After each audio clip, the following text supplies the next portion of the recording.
Hey everyone, and welcome to my Thresh guide. This video has been a long time in the making, so I hope you find it useful. It is going to be a long video as well, so I encourage you to navigate around the video through the timestamps down below, and without further ado, let's jump right into it. Let's start by talking about Thresh's matchups, and his best matchups are going to be versus Engage, as you can abuse his ranged advantage and flay away engages, especially cancelable engage tools like Rel's W, like Leona's E, like Ali's combo, like Nautilus's Q to an extent. These can all be cancelled with a well-timed flay. Thresh can also achieve a lot versus scaling enchanter lanes, as you will have space and pressure to move forwards and look for hooks and be proactive. However, you do need to find windows to achieve so or face being outscaled. He is also the most blindable support in the meta at the moment, in my opinion. I think he is very hard to counter, but he does need mastery and confidence in terms of playing him. Personally, how I use Thresh in my challenger games is to counterpick Bard. Thresh can win lane hard versus Bard, and then W put his lantern onto his teammates to pull his teammates out of Bard's ultimate, and they will always be able to click the lantern before the Bard's Q stun will come in. If you are going to look to counterpick Thresh, he will struggle the most versus Pike and Blitz, with threatening and uncancelable hooks, whereas Nautilus you can flay to prevent his auto attack after his hook. Heimerdinger is probably the go-to counterpick to Thresh. I think he's the only main one in the meta at the moment. Thresh gets shoved in by Heimer and he can't land a hook if Heimer just holds onto one of his turrets, as he can place it down and instantly block the hook. Now, Rakan is my counterpick of choice into Thresh. It's almost impossible to reliably cancel Rakan's W, especially if Rakan knows how to place his W on the ground. The reason for this is because Rakan's W has a pretty narrow window where it is actually cancelable. You need to interrupt his first portion of W, and Thresh's flay is not quite fast enough unless you flay in the counterintuitive opposite direction at the perfect time to cancel Rakan's W. Now, a few other traditional counterpicks that I do want to talk about: Zyra and Morgana. Zyra just to dominate lane and play around plants to block the hook, and Morgana obviously with the black shield. I don't think these champions are in their strongest state at the moment, so I'm not going to talk about them too much more. Otherwise, very blindable, very versatile champion. Thresh loves being paired with immobile ADCs, and this is what you will see mostly in pro play, Thresh being paired with these immobile ADCs, such as Aphelios, Jukes, etc. He provides that mobility for them, while the immobile ADCs can provide follow-up, crowd control, or high DPS. So champions we can think of are Jukes, Aphelios, Varus, Ashe, Jhin. Of course, their kits have something else because they lack mobility, and providing them with that mobility can make the lane really scary. Thresh is not the greatest with all-in ADCs, as his engage is not reliable. So champions like Tristana, Kai'Sa, Samira, they want more reliable, more consistent engage tools. I do want to give a special shout out to Thresh paired with Kalista for insane early threat and playmaking potential. And the last champion I want to shout out here is Caitlyn paired with Thresh. Caitlyn can place her trap once a target has been hooked by Thresh, and then Thresh's displacement with his Q alongside his Flay can easily chain CC with this lane. Let's move on to the runes section now, and I want to start with talking about keystones. So for keystones, we are going to want to go for Glacial practically always. Glacial is great at keeping engagers at bay, at threatening ranged matchups with more lockdown. It also scales really well into the mid to late with that percentage damage reduction. Guardian used to be a thing before Glacial, but it's too defensive versus ranged matchups, and it's unnecessary versus engaged matchups. With the Flay and with Glacial, that is sufficient disengage. It also scales worse than Glacial. And the last keystone that we're going to talk about is Aftershock. This is only a consideration versus Pike and Blitz, as you can't appropriately disengage their engage and their pick tools. However, Aftershock scales horribly as you're not frontlining as the game goes on anyway, and so I would much rather position safely and have Lantern for the ADC to take and disengage those pick tools and scale much better with the Glacial. So let's fill out the Glacial path now in the inspiration tree. We're going to go for Hex Flash. Now Hex Flash, this is an incredibly broken rune early on in the game. It can allow you to extend your engage and your pick range in bot lane and make your roams towards mid that much scarier. You can be in fog and you can Hex Flash over walls, over terrain, around mid, and obviously around bot. Then for the next one, this is going to be Biscuit Delivery, and this is a rune that I have very rarely recommended to you guys. I think that the mana pool here is quite important for Thresh. He is a support that noticeably runs out of mana quite quickly, And so having that bigger mana pool will allow you to make more plays as the game goes on. And especially when you're stacking ability haste and have incredibly low cooldowns on your hook, you are going to notice the difference between Biscuits and one of the other 2 runes, and also between a Mythic with mana regen and others, which we will talk about soon. If you're just really not a fan of ever taking Biscuits, we can just go for the futures market here to get faster tier 2 boots, which is always going to be a relevant spike, especially for Thresh and faster Mythic. But I would recommend trying out the Biscuits here for the mana pool. And then on the last page, we're always going to go Cosmic Insight here. This is just for more uptime on your summoners, especially your Flash. And then the item haste is always going to be useful for the Mythic and for the trinkets. Now to round out our secondary runes here, we are going to go Resolve practically always secondary. It is noticeable when you don't have Bone Plating or Second Wind. Thresh is a relatively short-range champion with aggressive trading patterns, and in my opinion, he requires one of these 2. It's too greedy to opt into a different page or conditioning or just ignoring this branch completely. So the second rune will either be Unflinching or Font of Life paired with one of these 2. And Font of Life, Thresh can apply this very easily with his Q, his E, his R, and Glacial. So this is a great option if you don't feel like you need the Unflinching, you need the tenacity that this rune provides. And so the decision between Second Wind and Bone Plating is when you are expecting to find yourself in fast burst trades so that you can get a lot of value out of the Bone Plating. Second Wind is more extended trades with a lot of poking, and typically versus ranged matchups, you would rather go the Second Wind. So honestly, there's not much more to be said here. I believe deviating from this blueprint is just suboptimal. There are always going to be niche alternatives to consider. You can potentially consider something like Mana Flow and Transcendence to help out his mana issues and to consistently stack that ability haste, but you will notice not having Second Wind or Bone Plating, in my opinion. And giving up one of these 2 trees, giving up the Glacial or giving up the secondary Resolve tree, is just going to be too much of a price to pay. I will briefly give some lip service to the other 2 keystones that I did talk about. So if you're going to go Aftershock or Guardian, we're going to round out with one of these 2 down here, and then just the standard runes that we've already talked about for the Resolve tree. And then we're going to need to go Inspiration. We really need Hex Slash. It is so broken for Thresh. It ties into his identity of roaming around and finding picks and being proactive. And then we're going to go the Cosmic. I don't like being that person that tells you that there are only 1 or 2 options with runes. I know that there is personal preference and there's a lot of opinions about there, especially if you've played the champion a lot, but I think that this is one of the champions that the experimentation, the flexibility of the rune page setup should be minimal. And it's also my duty to give you the best advice that I possibly can. Feel free to try out other rune setups and experience what I have for yourself. So there was actually one more little niche setup that I wanted to talk about, and it's Presence of Mind with Legend Tenacity. Like I said, we're going to be missing out on the Resolve tree secondary, which is going to be noticeable. However, this is just not as good, but it can be fun in scrappier and longer form games. Maybe if you're in low elo or if you're playing in normals. And the games are typically much longer. Then you can get a lot of value out of these runes, and there's less incentive to pick up runes that are more tailored towards laning phase. And so in these situations, you may get more out of weird scaling setups over Resolve, but that's not what I'm going to focus on. If you disagree with any of these takes, I'm more than happy to discuss them in the comments down below. Okay, moving on to Rune Shards, and this is going to be double adaptive force into either armor or magic resist, depending on what lane you are versing. Thresh has solid AP scaling ratios. He's been getting consistent buffs over the last few years, and his Q can be quite scary like this. And so what you used to do on Thresh is you would go either attack speed or ability haste, and then do something like this and max your Lantern. However, with the incentives to max his Q now, double adaptive feels really, really good on Thresh. The only alternative I would consider is to swap out one of the adapters for the ability haste. Again, stacking as much ability haste as possible on Thresh is going to be very valuable. This is my personal favorite setup at the moment, with the double adaptive. Moving on to items, I want to start with Trinket this time. And so we want to start with our Oracle Lens with Sweeper so that we can pressure from fog in lane, and so that we can roam in fog throughout the early game as well. In terms of starting items, I believe that the Relic Shield is stronger than the Steel Shoulder Guards now. We do want to stack up that AP. We are going to max Q, and this is going to feel really good, especially with the double adaptive rune shards that we might be taking. And then we're going to want to rush tier 2 boots for the most part. Sometimes we can build Ruby Crystal or even Kindle Gem in a volatile lane matchup where we really want combat stats, but otherwise a good rule of thumb is just to rush your tier 2 boots.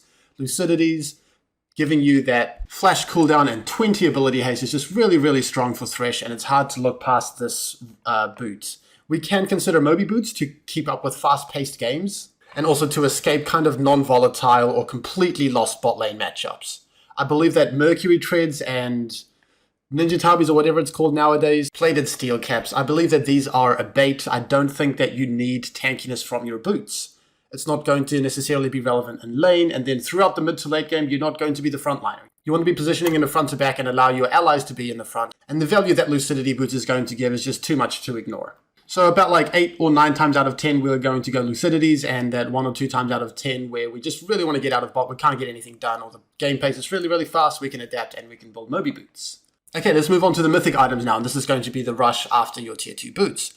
We're going to start talking about Chevaliers first. I know it seems weird, but the AP and the mana regen from this item actually feels really good on Thresh. With this high ability haste build, wanting to cast lots of spells, especially spamming out your Q and chaining your Q, almost chain CCing with your Q alone, you are going to noticeably miss the stats from Chevaliers when you deviate into a different mythic. The speed that it gives, just lanterning teammates around. A little bit of extra tempo is always nice, and the active, of course, is going to be relevant. The alternatives, we're going to talk about Locket for survivability if you think you desperately need that, or it really hard counters the enemy team. We can also mention Even Shroud. This is just a pretty decent item, and it's easy for Thresh to apply. However, I do think that the identity that Chevaliers provides, or Locket countering certain comps, is going to make a stronger argument, although feel free to try out the item of Even Shroud as well. Now, the stats that Chevaliers gives is really good, and so naturally we're going to ask ourselves about Moonstone and about Mandate.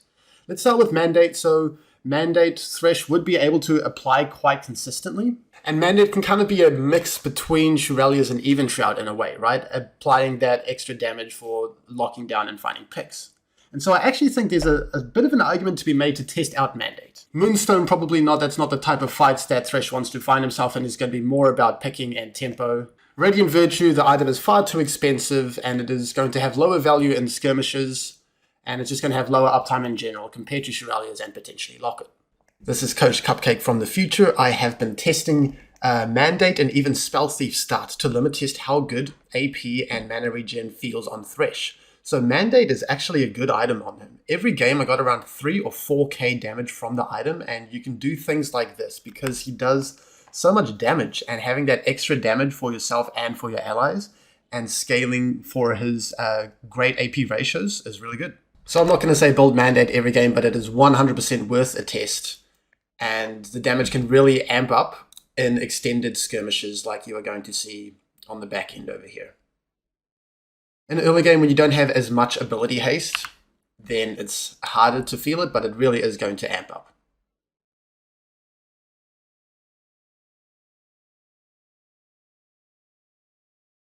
So give it a go. Moving on to the situational items, so items you're going to be building after your mythic. These are the legendary items. We are going to want to stack ability haste for our hook uptime. Knight's Vow, Anathemas, Redemption, these all give 20 ability haste and are fantastic in a wide variety of situations. Frozen Heart, also 20 ability haste, and Zeke's 20 ability haste, but these are a little bit more situational, right? If we feel like we really need the armor and the attack speed slow aura that Frozen Heart gives, then we can consider building this. And if we want to set up our ADC to deal a lot of damage with Zeke's, we can also do that. For the most part, we are going to be looking at building these 3 items. If you verse a lot of AP, there is just not really many options for us to go. Let me put on Magic Resist and Cooldown Reduction, and you're going to notice that there aren't really any good options outside of the Mythic. And so if you are verse an AP heavy comp, you're just going to want to stack health. And if you verse any other type of comp, you're going to want to mainly build these 3 items, like I said. And so we're going to look to build Knight's Vow when we have a consistent DPS carry that needs protection from us. We're going to build Anathemas when the enemy has a really fed member, and we're going to take less damage from them and also lock them down longer with our hook. And then Redemption is just a great splashable item. Also giving extra mana regen is always a bonus for Thresh. Now, Vigilant Wardstone, this is just an amazingly broken item, and we're going to want to build this as soon as possible. So when we're level 13, we're going to build this item and get all of the stats that it provides. And then apart from that, I'm going to talk about Oblivion Orb and Kindle Gem. So we can apply Oblivion Orb pretty comfortably with Thresh. If our team really needs heal cut and no one else is buying it, we can consider splashing this into our build. Otherwise, we can just sit on Kindle Gem. This is a really effective item for supports. It gives ability haste and it gives health, which is exactly what Thresh and most supports want. I would caution against full Enchanter build pass, as he isn't on the same level of utility and range as your typical enchanters. Redemption is this main enchanter item that he will use as it gives him health. I did forget to talk about Swifties, so I think Swifties it's an okay item. I think you would rather all in on the mobility to keep up with that game pace, or all in on the scaling with the lucidities. Let's cover Thresh's abilities now, and his passive is where these souls spawn on the ground that drop from jungle monsters, champions, large minions, small minions, etc. And this is how he gains armor. These also give him AP. He can walk nearby to collect them, or he can use his lantern to collect them. His Q is his hook, which hits the first target enemy and it pulls them towards him twice. There are 2 instances of displacement that his Q provides, and he can also take his Q to reactivate the second part of his Q to travel towards his target. And the time that you can take Q2 is after the second pull. So I will be spamming Q here, and only after that second pull you are allowed to travel. Okay. It is also blocked by minions. So let's talk about his W quickly. His lantern, this is where he throws out the lantern and then an ally can click on the lantern to travel with Thresh. It also provides a shield to his ally, and if his ally takes the shield, or if Thresh walks nearby to his lantern, then Thresh gets that shield as well. For Thresh's E, his Flay, this is a 2-part. The first part I'm going to talk about is the activatable part of his E, which throws out a projectile that starts on one location and moves towards the direction that he is casting it. So if I'm aiming over here, it's going to start behind him and then travel towards his E. This CCs enemies at any part of his E cast. And now for the passive part, so his Flay slowly ramps up. So what happens is you're going to have an indicator that slowly ramps up the damage for your next auto attack. It's going to deal bonus damage, and this damage is going to scale with the amount of souls you have, and of course the number of points you have in your Flay. And so if you can let it ramp up, then your auto attacks are going to do the most damage. For his ult, it creates a box around Thresh, and it does damage if a champion, an enemy champion, walks into it or is pulled or pushed into it, and it also slows them by 99% for 2 seconds. Now, only the first instance of his ult wall getting touched does damage. The rest of the instances will still slow them, but only for half the duration. So the most value you're going to get is from that initial collision. I just want to briefly talk about some of the spells. Of course, we're always going to go Flash, and please go Ignite on Thresh. He really needs that damage. He benefits a lot from having that kill threat in the early game. For Exhaust, this is only when typically supports want to prevent burst, and Thresh has sufficient disengage in his kit to not need to worry about the burst in lane. Let's move on to Thresh's ability order, and what you want to do is you want to max Q now, and most of the time you want to take E level 1. Now there are going to be some matchups where it's just unreasonable that you're going to get your E off versus high range matchups. Maybe if it's like Israel Karma or Caitlyn Lux and you want to start with Q. However, I don't think that you should default to just Q start in range matchups. I think you can get a lot done with E start, and we're going to see examples of that in the early game. So Q max, mostly E level 1, and then at level 2, mostly Q, although you sometimes can take W. Let's say that your jungler is clearing away from you and you're weak side, and you're not going to look to be aggressive whatsoever. You can take W, give your ADC some safety to farm, and even as an offensive tool, you can potentially flash lantern your jungler in. But for the most part, we're going to be taking Q level 2, W level 3, max Q, then E, then W. Let's move on to Thresh's combos. Now, Thresh is not a combo-centric champion. He is hook-dependent, and he has a lot of outplay potential with his kit. But we are going to talk about some basic combos for Thresh that you need to be familiar with. And the first thing we're going to talk about is hooking an enemy off of your lantern. So let's say your ADC is over here, and then someone is posturing to stand on top of your lantern, and then your teammate or your ADC cannot click the lantern. You can hook to displace them, and then you can open up the lantern for your teammate. The most basic trading pattern for Thresh is going to be hooking someone and then flaying them afterwards. And you want to wait until they have been displaced twice by your Q before pressing your E. And so let's just pay attention to what happens to his Q. There's an initial displacement and then another displacement. And so obviously you want to wait until both displacements have happened and then pull them with your E as well, so that you can get the most CC out of your kit. And now once we are level 6 and onwards, we're going to hook and then ult, and then pull them into the ult and time it relatively the same. You can also lantern flash, and so there's a max range for your lantern, and then if someone takes it and then you flash and you move, they're going to travel to your last destination. Now let's incorporate a basic gank setup for Thresh, which is part of his identity. You are going to be hooking someone, and then of course you can lantern, and then you can take your second part of your Q. And so we'll just give another visual of that. We're going to put our lantern at max range there, and then we're going to hook on max range here. And then you can see that the lantern only disappears once I arrived at the location. And so you can use that time to walk backwards, to use your flash to create more distance to bring your teammates in. Here is a visual of what I am talking about. Hook, flash, create space, lantern, take the lantern, bring the ally from halfway across the map. And obviously you have a limited amount of time to do that. You can only do this while the enemy is hooked and while they are stunned by your hook. So just play around with that and get used to how much time they are going to be hooked, how much time you have to bring your teammates in. Of course, we can also just walk backwards and throw out a lantern for our ally during this window. We can just walk backwards, throw out our W, and then press our Q. There's a displacement direction component of his E, and there's like an instant versus traveling component of his E, right? Sometimes you're going to want to flay an enemy away. Sometimes you're going to want to flay an enemy towards you. Sometimes you have the luxury of just reacting with the slow traveling E like this. Sometimes you're not going to have enough time to wait until that E travels towards the front of your character. Sometimes you're just going to have to instantly use that part of your E over there. And so if there's a channeling ability, let's think about, Fiddle W or Shen Alt, and you don't have time to wait until your E travels from back there all the way over there to cancel the ability.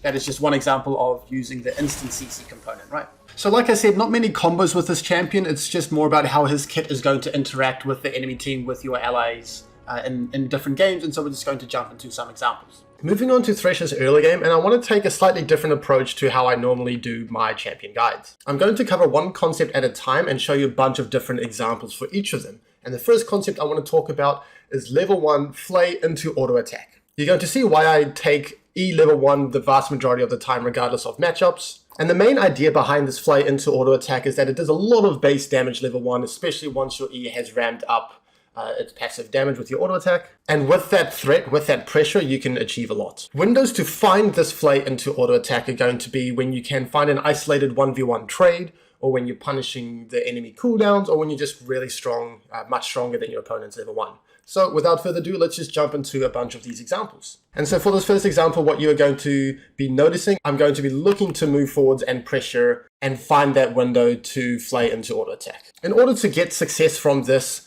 Flay into auto attack, you're going to need to be competent at spacing with Thresh, and you're going to need to test your limits and be really aggressive and figure out what the range of your E is. You're going to have to miss it, you're going to have to walk up too far forwards and take some damage, and really learn those limits.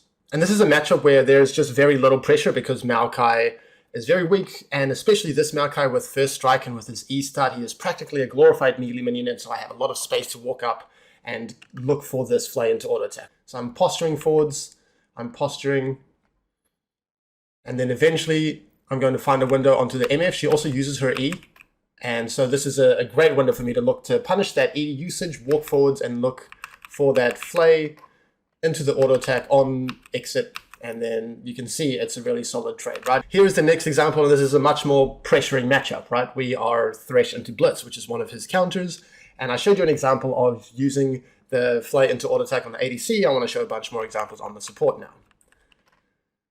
And so we're going to see I'm going to be posturing more respectfully in this matchup, right? Because I need to respect the Blitz queue, and I can't just run forwards and find that Flay into auto attack, but I am posturing, I am spacing, I am being aggressive, I am towing that line between danger and safety, enticing Blitzcrank to potentially look for a hook, and then eventually I'm going to just space this portion of the lane better than him and find that Flay into auto attack. And so we'll just have a look at that one more time, but we can notice how threatening it is with Glacial, with the E damage, with the auto attack damage.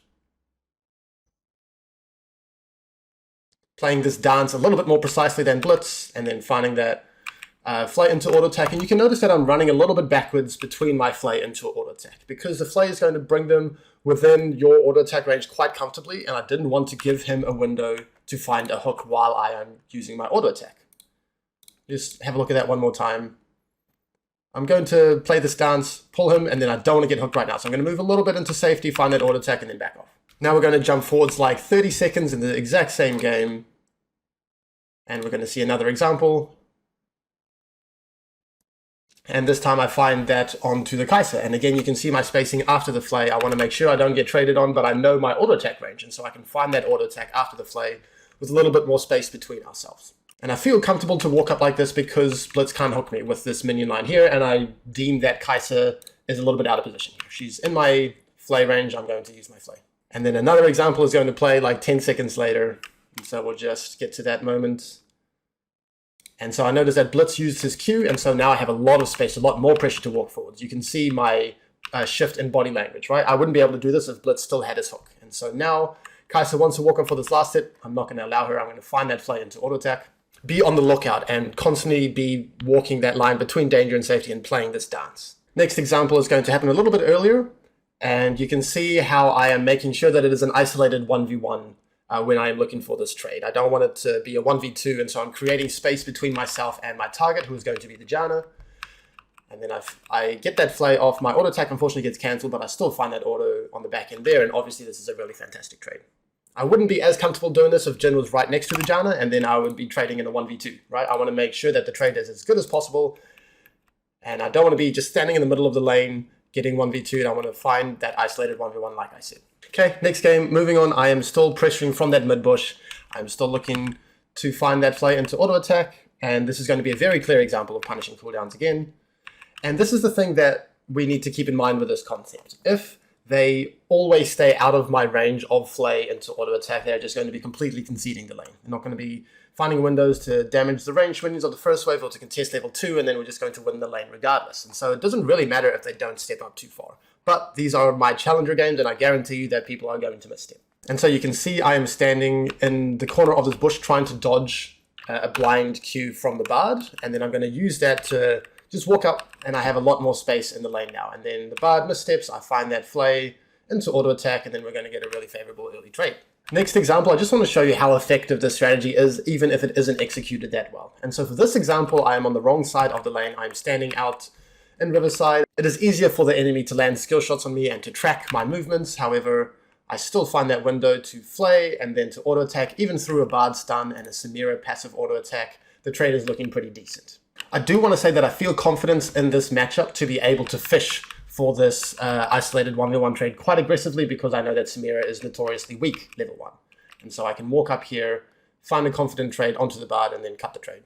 For the next example, so we've talked about some ways of making your E into auto attack a little bit more replicable. If they use their abilities and you can punish their cooldowns, you can walk forwards and be really aggressive. You don't have to always outplay them with that dance, with balancing that spacing better than your opponent.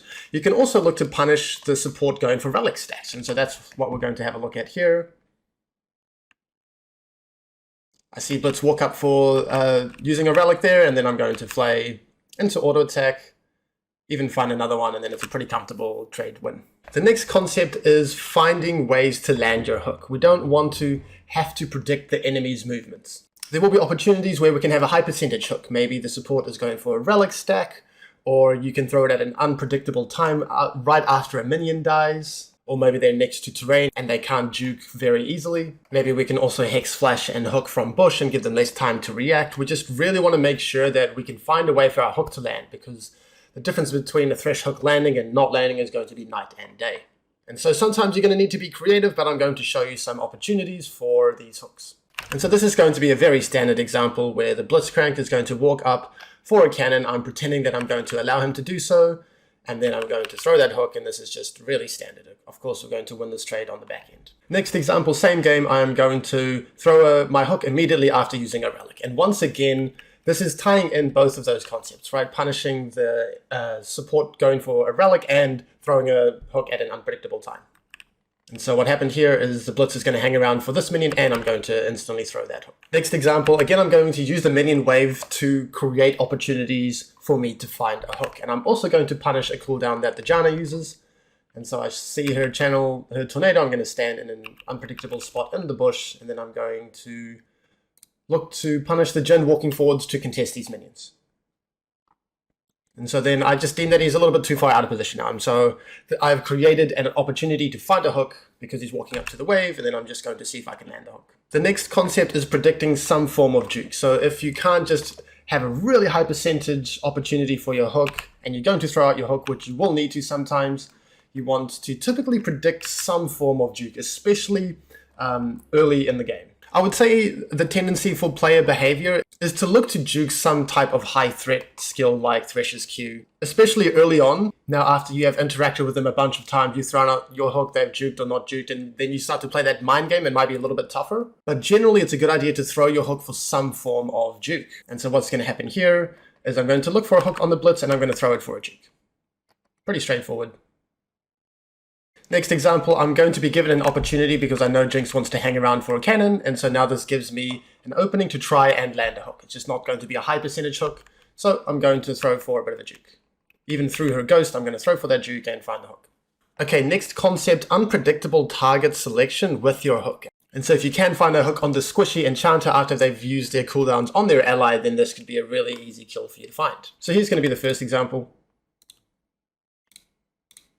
Also punishing the cooldown of Janna having no Q, so I can find a window to walk forward. So I pretend that I'm walking forwards to hook the Jhin, but I'm actually throwing it out for the Janna, and then she shields the Jhin. She's a little bit chunked, she's squishier. The shield goes to waste, and then we just find a pretty free kill onto the Janna. Okay, next example, we are getting a gank here with our Jarvan. And so I'm going to start off this gank by just flaying. And I'm not going to use my hook, and I don't want to use my hook unless absolutely necessary. I don't want to just use it on the Ezreal, who is probably already dead. I want to try and find a window to hook the Bard. And then I'm going to pretend like I'm going for the Ezreal, but I know he's dead, and then we find a hook on the Bard. And in this situation, it doesn't lead to anything, but I'm sure you can appreciate that this hook could lead to summoners or chunk or a kill in a different situation. Okay, the next concept we're going to be talking about is flash flaying into instantly hooking. And this is a bit of a confidence gauge, I like to think. The more confident you are on Thresh, the more comfortable you are just flash fly into insta hook with a little bit of flash prediction. When I see unconfident Threshers, they walk up and then they flash flay and then they try to like hold their hook and they're not confident to throw it out immediately, and then the enemy has a lot of time to react to the situation and buy a little bit more space to see the Q projectile coming out. And so I really encourage you to just flash flay into instantly hooking. And so we're going to see what that can look like here. It's pretty self-explanatory, but I'm going to flash flay onto the MF, and then I'm going to instantly throw out my hook. And I'm going to aim my hook where I think is most likely for them to flash. And even if they don't flash, they are so close to your model, it doesn't really matter. You can't really miss that hook anyway. So we'll just have a look at that one more time.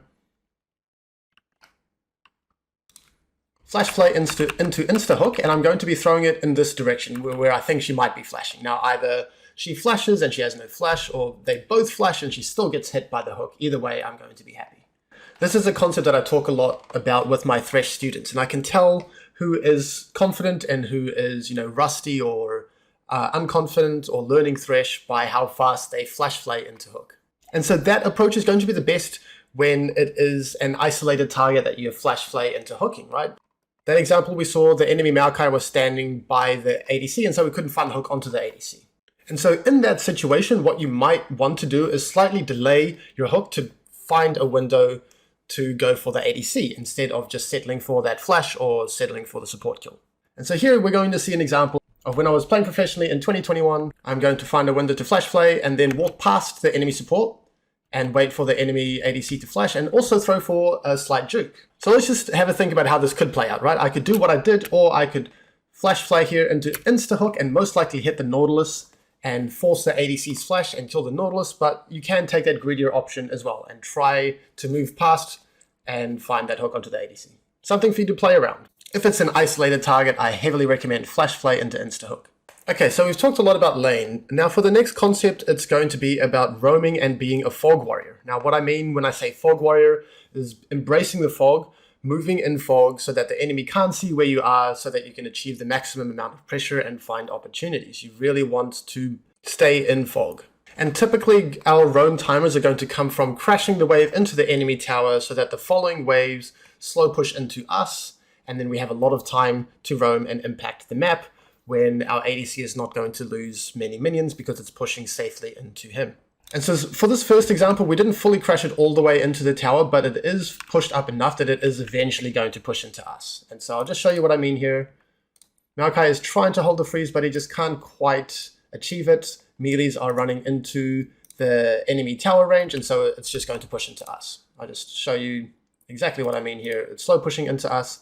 My ADC can sit back here comfortably and collect the stacking wave. Now, Given that we know it's a pretty decent wave state, what I'm going to do on this window is I'm going to be in fog. I'm going to try and play around enemy vision, right? Typically there might be a ward over here, or there might be a ward over here or something, and so I don't want to just brazenly run in through the river and show myself unnecessarily. I do want to try and find a kill on this Zoe, and so this is where THRESH can come into play, by remaining in fog and creating opportunities for yourself.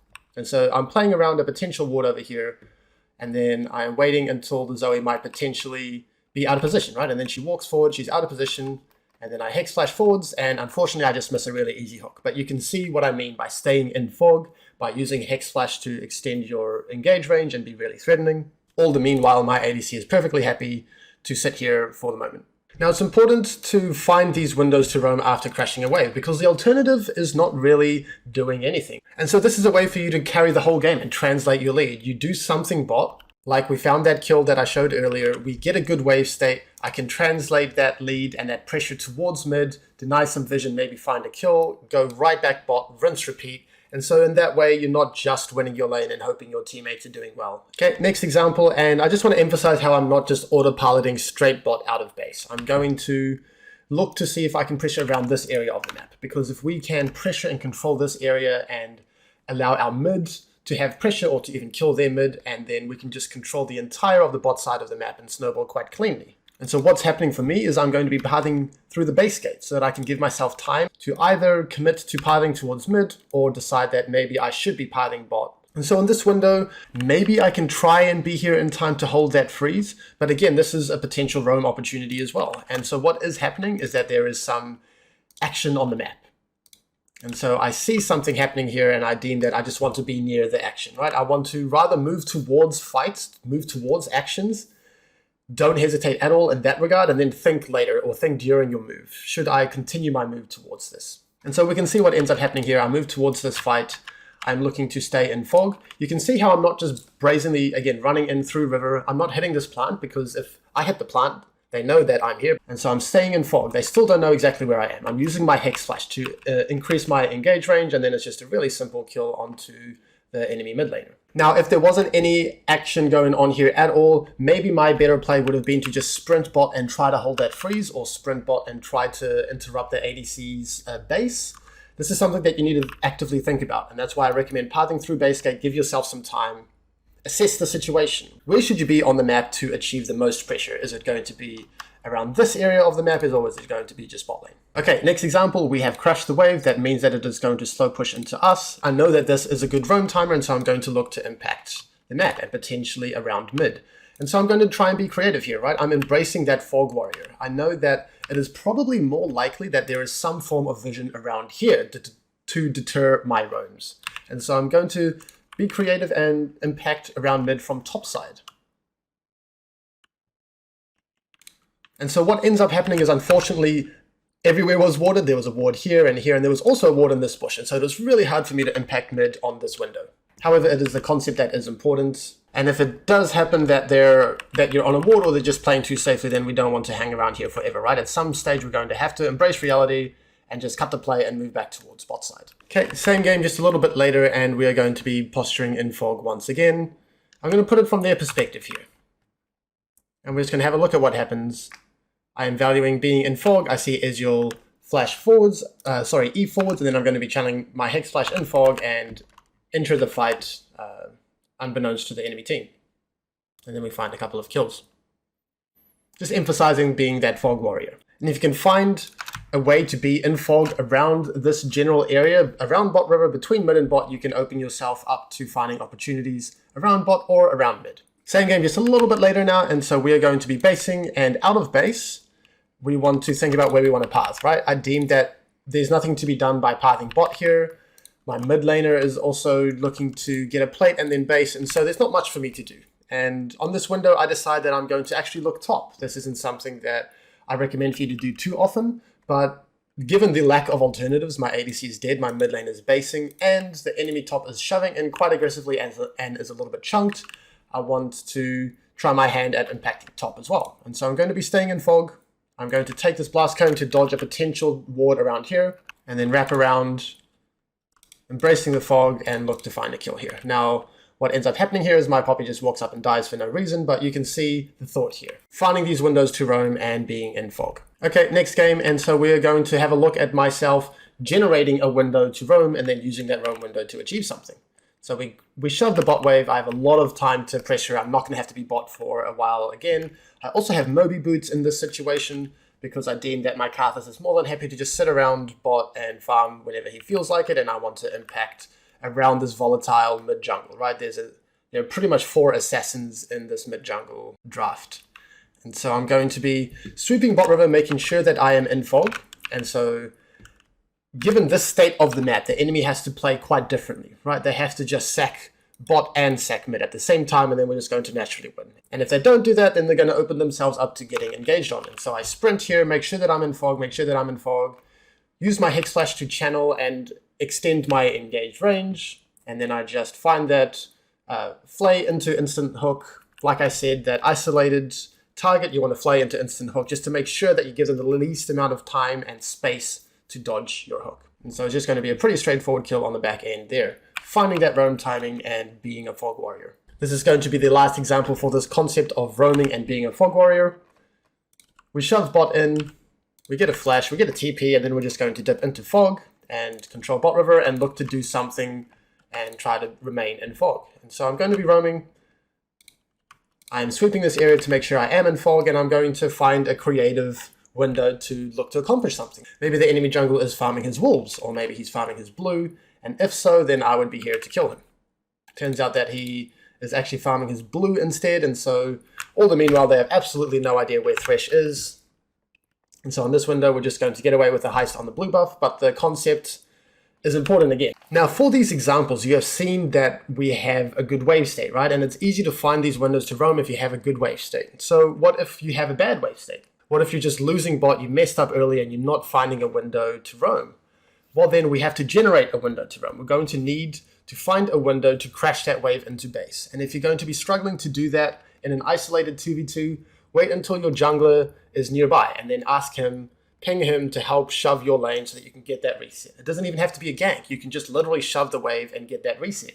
Otherwise, maybe you can wait until the enemy support roams, and then while the enemy support is no longer in lane, use that window, crash wave, be opportunistic, and look for windows to get that good wave state into the roam. I promise you that there are going to be windows for you to do so, and worst comes to worst, just use your jungler's proximity to alleviate some pressure. Okay, next concept. There is less incentive to camp bot and hold freezes as the game progresses and progresses. Now, especially post 8 minutes, tempo and control is something that you want to start prioritizing more than just bot wave state or just freezing bot. And this is because Herald is going to come out onto the map and dragons get more and more broken to stack them. So an example of this here, we can see that I could potentially, hang around here and then path bot and hold a freeze and try to snowball 2v2. However, it is post 8 minutes, and so I'm going to value tempo and control rather than showing bot and passively holding a freeze. And so here on this window, I'm going to roam towards mid, being a fog warrior, and instead of looking for a hex slash into a pick around here, I'm just going to value tempo and control. Like I said, I'm going to move towards mid here. I'm not just sitting in fog hoping they overextend. I'm going to clear this ward. I'm going to move mid. I'm going to shove this wave with my mid laner, generate that tempo, and now we have potentially unlocked Herald for the team. Now, once you get comfortable in doing this, when you can help get mid prio and when your jungler is topside active on the map on top river, allowing him some space to do Herald, then you can optimize this window of the game. How long do you want to be around here? Are they going to be contesting? Do you need to be standing here hitting the Herald with your jungler? Or can you just move bots as quickly as possible and cover the enemy's counterplay on your ADC? And I decide that the enemy is probably going to sack Herald. We just shoved mid confidently and ran in towards top river, and the enemy's support is just nowhere near. And so I'm just going to move back towards bot again in fog. And then I deem, maybe this isn't the case. Maybe I do need to hang around. I don't really have any information on the enemy jungle. Maybe he still will contest. I want to make sure that we get this Herald. And there's no way that my ADC is going to get dove by a Janna anyway. And so I'm still hanging around this area. I'm still not confident that they're giving the Herald, and then as we can see, they're not giving the Herald. I'm going to move towards this fight, and now this is a number advantage fight, right? The enemy support nowhere to be seen, and so the concept is what is important here. I'm going to be able to impact this skirmish. Okay, next example, but same game, just a little bit later. Here is an opportunity to potentially hold the freeze, right? But this is not what I want to do. It is post 8 minutes. I want to rather value tempo and control. So we're going to shove this wave. We're going to actively move into the river and control. And I'm going to play the vision war. I'm going to set up bot river and then being able to confidently move between mid and bot with more pressure and more prio and being able to stack dragons and potentially find windows to dive bot, right? This is something else that you can do. The later the game goes on, the easier it is going to be to dive these outer towers. So I'm just going to speed this up a little bit just to see what can result from this pressure and control rather than just passively holding a freeze over here. We're going to confidently control bot river and get this next dragon. And now we are going to have 2 dragons, right? There's going to be a bit of a skirmish here. It's not important. Again, shove and not freeze. And eventually we're going to get 2 dragons, and then we're going to have that Dragon Soul win condition. However, if I was in the same position pre-8 minutes, I would look to hold that freeze and just snowball and dominate 2v2 as hard as possible on that window. Okay, the next game, we are post 8 minutes. I'm going to be pathing, kind of straight mid out of base rather than between mid and bot. I see that my jungler is on top side, and I want to potentially meet him when he is active on top river. And so that's what I'm going to look to do. I'm less incentivized to play around bot and bot wave states. And then I group up, active on top river, and then I miss a hook, but I still am here to help, impact the skirmish. We get a kill, we get Rift Heralds, fantastic. Okay, last example for this concept, we have crashed bot wave. It is post 8 minutes. My mid and my jungle are active on the map, and so I am inclined to path towards this direction. And now, one of those earlier concepts I talked about, how much should I commit to pathing towards Herald? I don't want to just always path Herald, even maybe my jungler can just solo it, Right now, their jungler is dead, the Herald is getting quite chunked, and so I'm going to make a pretty greedy decision to decide that it is gone, that we have secured this, that I don't need to be here. However, in a different circumstance, I would be happy to run towards mid, shove mid wave, bring my mid laner, link up here, and secure Herald. But their jungler's dead, and my jungler can do this fast enough by themselves, and so I get to kind of have the best of both worlds, right? I ensure that we get Herald, and I am here to help out my bot laner, help out my ADC, secure this wave, or potentially not get dove. Okay, next concept. Sometimes you just want to be a psycho and flash Q with huge confidence, and either you force their flash, or you hit your hook and you kill them, or you miss. And that happens, and this is where I want to bring back the concept of IRL bone plating. You have bone plating stacks on yourself for making mistakes, you don't let it affect you, you stay confident, you stay proactive. Thresh is one of those champions that you're going to need confidence with your hooks, and you're going to need to be creative and opportunistic. And so here's an example from that professional game of mine in LCO in 2021. I'm just going to psychotically flash forwards and just fish for a hook. If it hits, it hits. If it doesn't, it doesn't. It doesn't affect me. I'm confident, and I'm going to go for it. Next example, I'm going to walk up. I know that Ari has no flash, and so then I'm just going to go for it. I miss. Who cares? And making this error can help you learn how to, succeed in the future. What I did here is I didn't throw my hook where I wanted to. I threw it too straight. I didn't throw for enough of a juke. And so I knew that she was going to juke, I didn't aim it properly, and it happens. And so next time I'm going to be more inclined to throw it for that heavier juke, and then I'm going to find a kill, and then I'm going to snowball. And I don't care that my flash is down. I have that IRL bone plating. Having a strong mental on a champion like Thresh is very important to stay proactive. And one of the reasons that I really don't care if it hits or not, and if I don't have my flash, is because all of these examples are outside of bot lane, right? If you are roaming, if you're being a fog warrior, if you're being a second jungler, then your flash being down is less punishable, and you also have Cosmic Insight and Hex Flash to make using your flash less punishing. I would be less inclined to just flash and hook like a psycho in the bot lane, but also when you're in the bot lane, you can just flash into Flay and then hook, and you're not going to need to play that kind of 50-50. However, let's just have a look at this last example here. And then on the back end here, I'm just going to psychotically run forward. I know that he just used his dash, and then I know that he's probably going to juke a little bit as well, and then I just flash, hook, and find a kill. And you can be damn sure that if I miss, I wouldn't care, and I would look to do it again. Okay, we're going to be moving on to the mid to late game now for Thresh, and I just want to quickly define when we conceptualize the mid to late game. It is obviously post-laning phase, and laning phase is typically going to end after a mid or bot tower has fallen, or post 14 minutes if any tower has fallen. If either team's mid tower or bot tower has fallen, as a support, this is probably going to influence your lane assignments. And also post 14 minutes, the state of the map is a little bit more fragile, right? Towers are easier to destroy, and there's less gold incentive to stay in laning phase with no plates. And so it might be useful for you to be primed 14 minutes and onwards to treat the game as the mid to late and start to do the concepts that I'm going to teach you. First of all, I recommend for you to check out my mid to late game guide. The link is going to be in the description below. This is going to cover in depth how you should generally approach the mid to late game. In this video, I want to more so tailor it towards Thresh. I will do a quick summary, and so the three main points for the macro portion of the mid to late game is to do mid first, vision, and pressure. Mid first is where you look for mid prior, you shove mid, and you ward mid before you do other things on the map.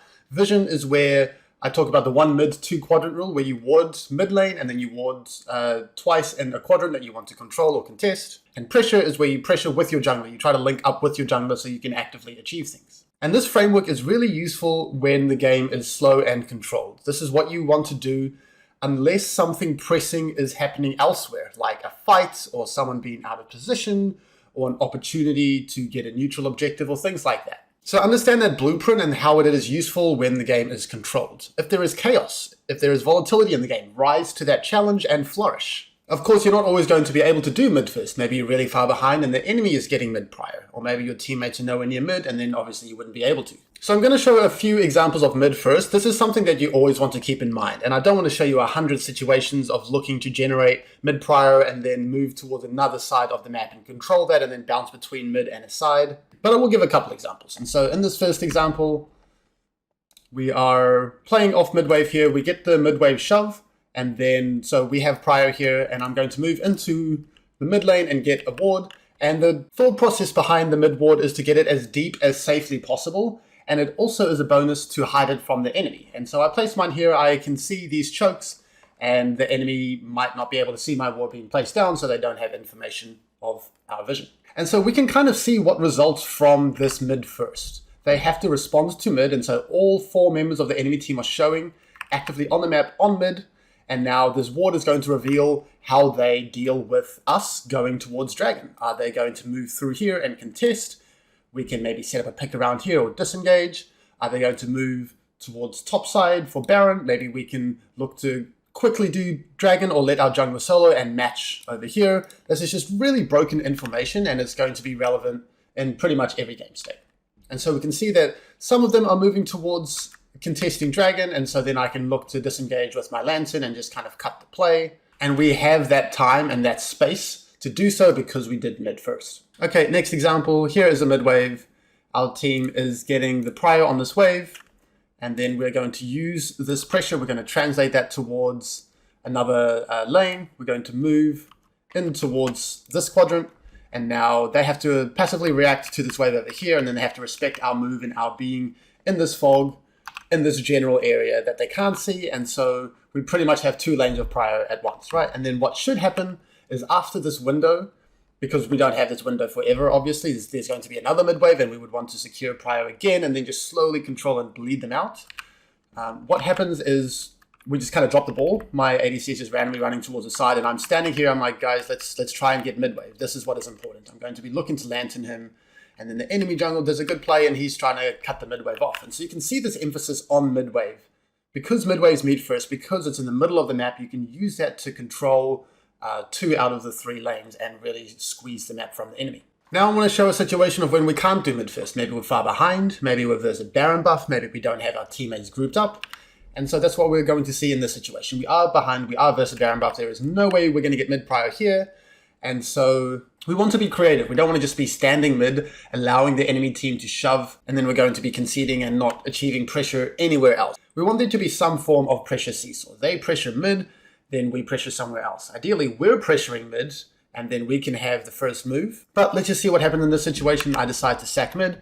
I see that they are showing on the side lane as well, and so I'm just going to sprint and try to catch out this Varus. I also know that this is not the most guaranteed window to roam, but I'm looking to try, right? I'm being creative, I'm being opportunistic. I see that he's basing, I'm going to cancel his base with my redemption, and then I'm going to use my Chevaliers to catch up, and then I'm being very decisive, right? I know that they're playing through mid, and that the whole team can't be here, right? We just saw only Varus here, and so I'm still going to be chasing, I'm hex flashing, I'm using everything in my power to try and catch him out.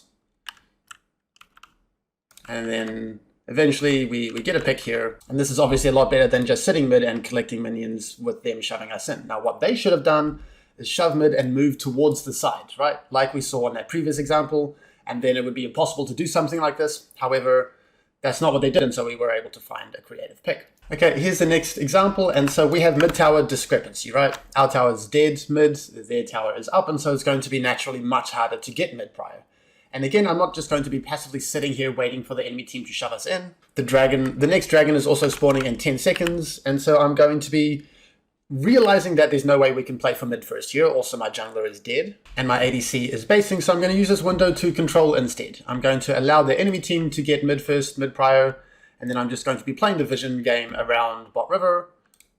And so they still have to enter in towards our control, our vision, and this is a much better position to be than just to be stuck here and then trying to enter the river through their fog, through their control. We at least have some area on the map to be able to stand and posture and contest this upcoming dragon. And that's exactly what happens. We kind of get funneled out, but eventually we're able to draw our battle lines and have a front to back situation and be able to execute a fight. And now we weren't in a favorable position. For us to be in a favorable position, we would want to get mid first, have their mid tower down, get a mid ward, look for a pick when they enter fog.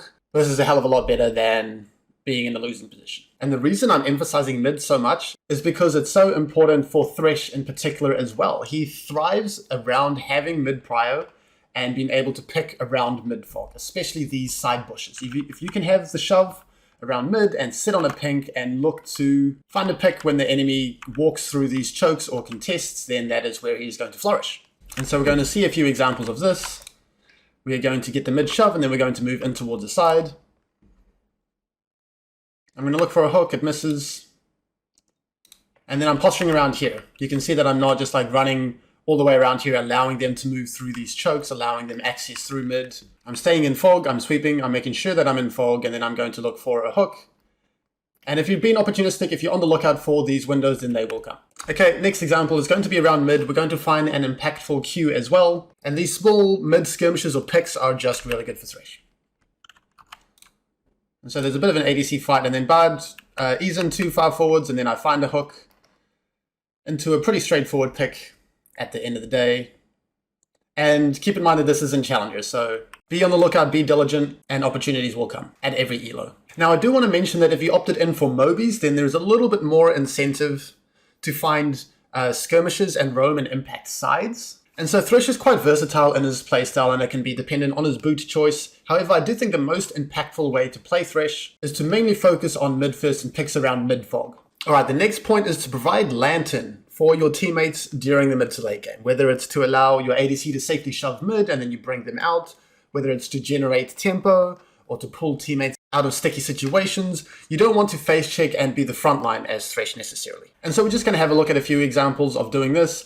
My jungler is just doing the enemy wolves, and I'm just going to lantern him out safely so that he can commit to this camp. And then that can help him to secure the camp, and it can help him to get out safely, whereas otherwise he might be in a sticky situation. And we're going to get another example of that in just a few seconds, so I'm just going to speed it up a little bit here. And you can see how I'm not in the front line. I'm not being able to get caught out. I want to create space so that my lantern can actually save my teammates. And so that's exactly what's going to happen on the back end here as well. My Talia is horribly out of position, and so I'm standing back to create space.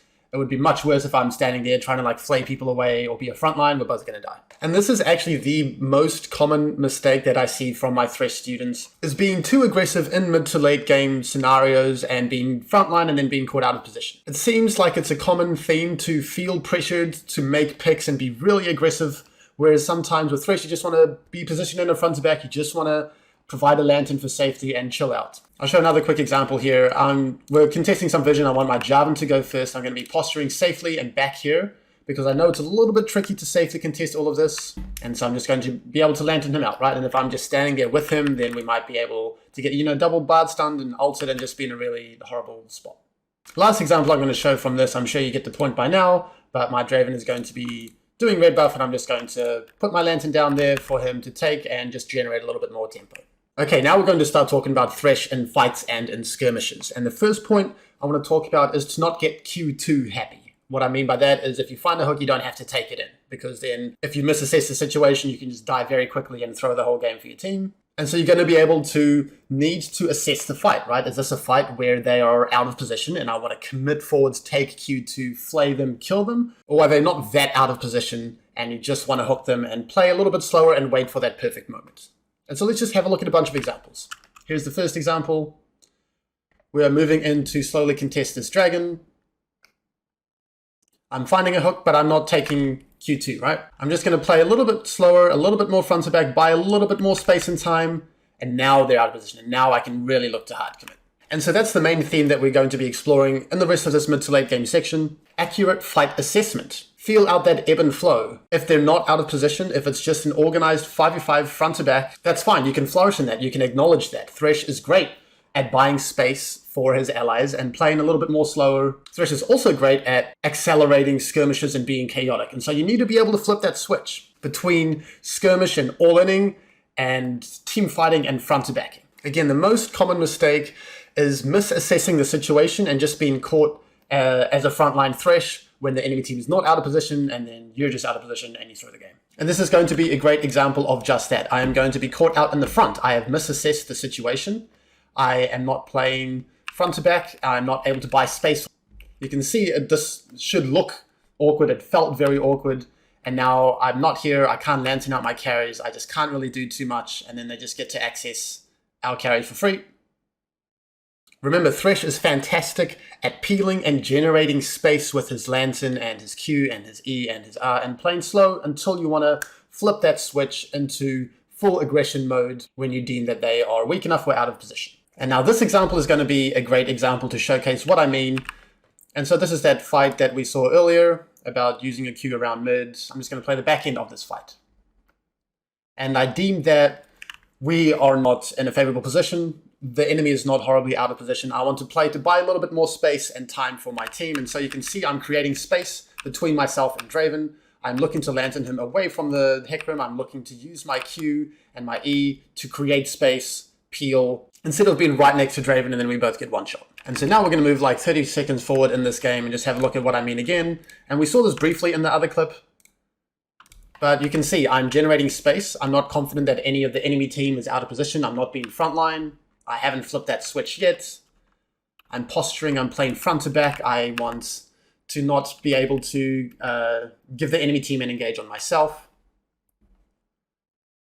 And this is a very comfortable position for THRESH to be in. Now I can play off of my cooldowns and eventually look to flip the switch when I deem it is appropriate. Now you can pay attention to what happened there. I still didn't Q2 in. I still didn't want to give them a necessary window to engage onto myself. I wasn't supremely confident that they were out of position. Now I can just go full on all in and potentially still get burst out. I'm going to use my hook. I'm going to use my Flay, buy a little bit more space, be patient. And now the fight has really turned. And now I'm going to look to hook in. And then I'm going to Q2, I'm going to go in, I'm going to look to try and chase them because now they are out of position and now we can commit. And so I'm imagining that you guys can see where I'm coming from and what I'm talking about. But how do we get to the stage of being able to assess these fights, if they're out of position or not? And this is just going to be getting in a lot of fights, reviewing those fights, looking at what happened, looking if the role that you chose seemed appropriate, and also overstepping those limits, right? Going in, committing, pretending that the enemy team is always out of position, and then learning the hard way through failing, through dying, if they actually were out of position or not. And so when I was learning THRESH, I would just take Q2 the whole time, and then eventually I would figure out when I cannot take Q2. Okay, next example of creating space and playing more of a front-to-back role in fights. Initially, I step up a little bit too far. And so I'm going to walk up and I'm going to look for a hook. And then I do find it on the Hecarim, but this is a bit of an awkward situation. And obviously the enemy Pantheon is ulting in as well, and so I'm really trying to create space here. I'm flaying the Hecarim away. I'm not trying to flay him towards and try to one-shot him. I'm in that front-to-back peel kind of mindset. I get to survive with my cooldowns. You can see I'm using the box for peel. I'm using my W to potentially peel my carries. My ADC randomly flashes away though. And then I'm just using my Q, playing on his cooldown, flaying for space. You can see how annoying this is. And again, with this build, with how much ability haste that I have, you can practically chain CC your opponents with your Q, even after the nerfs that came to his Q recently. So creating space. Unfortunately, I missed the following hook, but on the back end, I am flaying, and now this E is aggressive, right? Because the Hecarim is out of position. Flipping that switch and being able to assess, should I be all-inning or should I be peeling? Here is an example of THRESH post-Q nerf, and as we can see, the Cassio is giantly fed, and this is what you can be capable of. There's going to be a bit of an awkward fight over here. So I'm in create space mode, I'm in disengage mode, I want to lantern for my teammates to get out, and I'm just going to be pretty much chain CCing the fed enemy mid laner by myself. I'm going to find a hook. I'm going to play on the fringes. I'm not taking Q2 there. I'm going to find another hook. I'm going to find another hook. And it's just quite ridiculous what you can achieve just by hitting your Qs consecutively. Okay, next example, we're going to see that ebb and flow, that switch getting flipped a little bit more clearly. And so at the start of this skirmish, I'm in full create space mode. I am kiting backwards. I'm trying to play front to back, try to play around my teammates. And then eventually I'm going to flip that switch, and then I'm going to hook, and then I'm going to commit forwards, and I'm going to use my Chevaliers, and I'm going to look to chase and find the next Q. Now I missed that next Q, but hopefully you can see the flipping of that switch and changing my approach to the fight. Let's have a look at that one more time. Peel back, create space, survive. And now, time to flip that switch. They're out of position. Let's go and kill a bunch of people. Okay, next example of that ebb and flow that I was talking about. And this is also going to be a good example of playing around fog around mid and looking for picks, especially around this bush.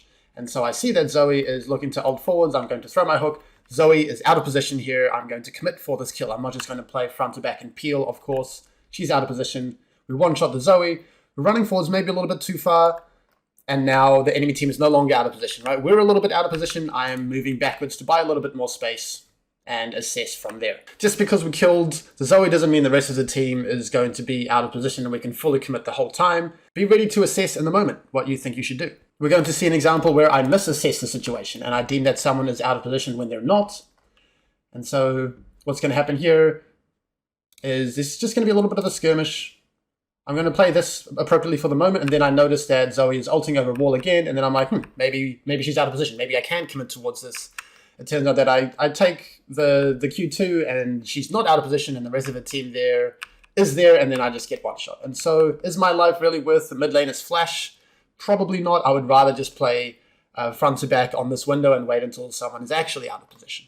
Okay, here's going to be an example where we are in practically full disengage mode. I am looking to peel and create space. My jungler is jumping in, and then I'm creating space with my W. I'm positioning backwards. I understand that this fight is just to try and disengage as much as possible. And then I know that Riven is going to try to commit forwards, and then I'm ready for my hook there. I'm using E to create some space. And then I'm going to be playing off my hook cooldown and just trying to throw out my Qs. And unfortunately, I just kind of get one shot on the back end here, but you can see that fight assessment was quite important in how this skirmish played out. Okay, another example of that ebb and flow. Let's have a look at what happens here. I notice that Jarvan is just slightly out of position. He's no longer with his teammates, and so I'm going to deem that he is currently out of position. And now, after he is ulted and after he is flashed, he is no longer out of position. And I'm making that assessment very quickly. I understand that there's no point in just trying to brazenly chase forwards and die. I am now in a create space and potentially disengage mode. And so you can see I'm positioning to lantern my mid laner out and to potentially, play on the fringes of this fight and play on my Q cooldown, and I have shifted to creating space a little bit more. Okay, last example of assessing the fight and deciding if you want to commit or if you want to peel. Here what happens is the Blitzcrank is hex flashing forwards, and we're in a little bit of an awkward position here. I'm going to buy a little bit of space between myself and Jukes so I could potentially lantern her out. I also don't want the enemy Blitzcrank just to be able to freely run up like this. And eventually she does get hooked by the Blitzcrank, and so now I'm going to create space with my E, right? I'm not just going to mindlessly flay the Blitzcrank to try and one-shot him. I'm going to walk forwards. I'm going to flay the enemy ADC away so that they can't follow up. I'm buying space. I'm in peel mode. And if the enemy team ended up overcommitting through here, then maybe I would flip that switch. That doesn't happen in this situation, though. Now, where I want to leave this mid to late game section is with a bit of a summary. A lot of your success in the mid to late game with Thresh will be how comfortable you are with mid-first vision and pressure, when you should deviate from this blueprint, and then when it comes to fights, how well and how quickly you get to assess these fights. And that is a lot easier said than done, but just give it a crack, get into a bunch of fights, review them, figure out what you should have been doing differently, and over time you will be able to quickly and accurately assess these fights. Let's move on to 1% for Thresh. These are little optimizations that can make you reach that next level. The first one we're going to talk about is to level up your E in time for your stacked auto attack on leash or for your level 1 lane. You also want to lantern on the ground preemptively so teammates can take it as soon as possible. Every split second matters. You don't want to walk up to your teammate, throw it on top of their heads, and then they can't maximize the distance that it can create or the speed at which they can click it. You can also lantern and then channel your hex flash to improve its distance that you are going to travel with it, especially for generating tempo with your teammates. You can lantern to collect souls as well. So if you don't think that you're going to need your lantern in the near future, you can throw it out on a wave or on a jungle camp that has just died, and you can collect all of those souls. The souls are not visible if you are in fog, so don't worry about these suspicious souls showing up in a lane when you are camping in fog. They are not able to see them. You want to spam Q2 versus cleanse targets. Now you can only take your Q2, like we talked about earlier, after the initial pull versus champs, but if they're really slow with it, maybe they will be slow enough so that you can take your Q2 in towards them. You want to use your E in a counterintuitive direction to cancel some abilities. So what I want you guys to think about is Pantheon's W and Rakan's W, which are really hard to react to in time with your slow moving E. But if you use it and your E projectile starts where the enemy champion is, and you flay backwards pretty much, you can cancel these abilities. You just really have to prime yourself and be alert and ready to react as fast as possible. For tower dives, you want to have a plan. You want to draw aggro and sit on the edge, or your ally, your teammate, can draw aggro and then you lantern them out on the edge of the tower's range as well. Something that can help with your flay not disrupting your allies' skill shots is you can flay in the direction of your teammates' skill shots. So picture you have a Nidalee and you have hooked them and you want to use your flay as well. You can flay them in the direction of Nidalee so that it won't interrupt or disrupt her spear from landing. This isn't necessarily just for Thresh, but with Hex Flash, you want to Hex Flash out of base before you have full health and mana. You can channel your Hex Flash when you're around 80% HP so that you can optimize that a little bit. You can also use your W, your Lantern, for vision. So if you don't have a teammate nearby and they aren't going to face check and then you provide W for safety, you can just throw your W into Fog of War to scout. Your teammates can take Lantern over walls. And what I mean by this is they can physically click the Lantern when the lantern is over the wall from them. It just has to be a really narrow wall, like the terrain around mid or Dragon Pit, something like that. Both the lantern and your teammate have to be right next to the wall though. For the longest flay possible, you can flay at a slight diagonal angle. So it's just like Aatrox's Q2. The most range you can get out of it is at a slight angle so that its corner kind of protrudes outwards. For sneaking neutrals, especially Baron, you can hook the neutral and then pull a teammate over to potentially dodge vision in the river. Generally, you want to value pressure over souls. This isn't necessarily a 1%, but it's kind of like Bard's meeps as well. You don't want to just tunnel on collecting Bard meeps or Thresh souls. You'd rather do the fundamentals, play solid League of Legends, and then if you happen to get souls, you get souls. You can also fake lantern. So you can lantern behind for your teammates and then use that window to start playing mind games, and then maybe the enemies are more likely to respect when they shouldn't in future or disrespect when they need to. You want to look to cancel mobility with your E. And so in this clip, we're going to see that I cancel Nautilus's hook on the back end over there. I'm ready to cancel that ability. Move backwards after your E into Q so that you make sure that you get the displacement on the second pull. So if you're going to E into Q, don't just stand there, move backwards so that both pulls are displacing the enemy and you get the maximum amount of crowd control. Thanks for watching. Please consider liking and subscribing if you enjoyed. Big thank you to all of my Patreons over here. I really couldn't do this without you. The links for coaching, for Patreon, for my School of Support Discord server, for socials, they're all going to be linked in the description below. Any and all support is greatly appreciated.